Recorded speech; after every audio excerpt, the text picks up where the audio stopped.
नमस्कार दोस्तों, एरक चैनल में आप सभी का स्वागत।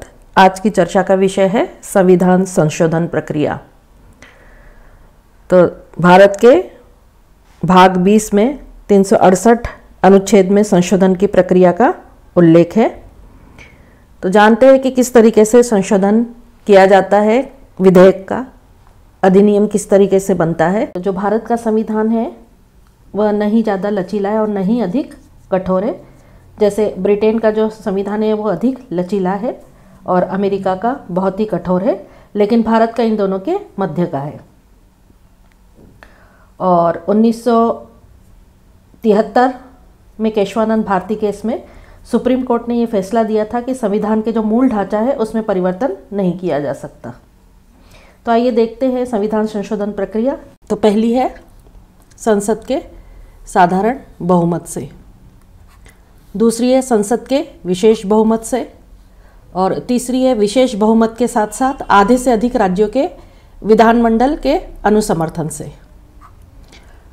तो जो पहली है संसद के साधारण बहुमत से, इसके लिए अलग अनुच्छेद में निर्दिष्ट प्रक्रिया है।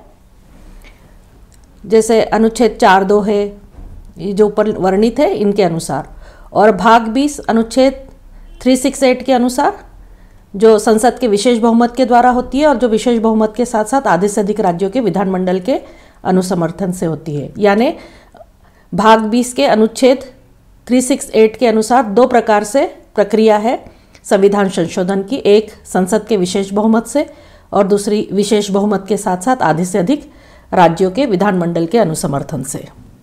तो आइए देखते हैं सबसे पहले कि संसद का जो साधारण बहुमत है, यानी bye simple majority of the parliament, किस तरीके से संविधान का संशोधन होता है, क्या प्रक्रिया संविधान संशोधन की।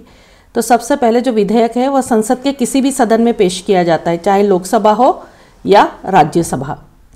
फिर 50% से अधिक उपस्थित होकर वोट देने वाले सदस्य होते हैं और जो विधेयक है ये लोकसभा और राज्यसभा दोनों में पारित होना चाहिए और दोनों में पारित होने के बाद यह राष्ट्रपति के पास जाता है और राष्ट्रपति इसमें सहमति देते हैं और राष्ट्रपति के सहमति देने के बाद संशोधन जो हो जाता है उसके बाद बिल अधिनियम बन जाता है। अब आते हम दूसरे संशोधन की ओर, यानी विशेष बहुमत के द्वारा। तो यहाँ पर संविधान का जो संशोधन का विधेयक है ये संसद के किसी भी सदन में पेश किया जाता है, चाहे यह लोकसभा हो या राज्यसभा हो। इसके बाद इस पर चर्चा की जाती है और फिर वोटिंग की जाती है।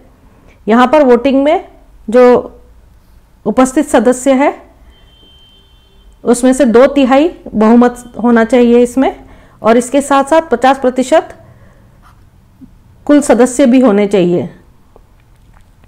तो जैसे मान लीजिए लोकसभा और राज्यसभा ये दोनों सदनों में ये पारित होना चाहिए और इस पर पारित होने के बाद यह राष्ट्रपति के पास भेजा जाता है और राष्ट्रपति की सहमति के बाद यह बिल अधिनियम बन जाता है।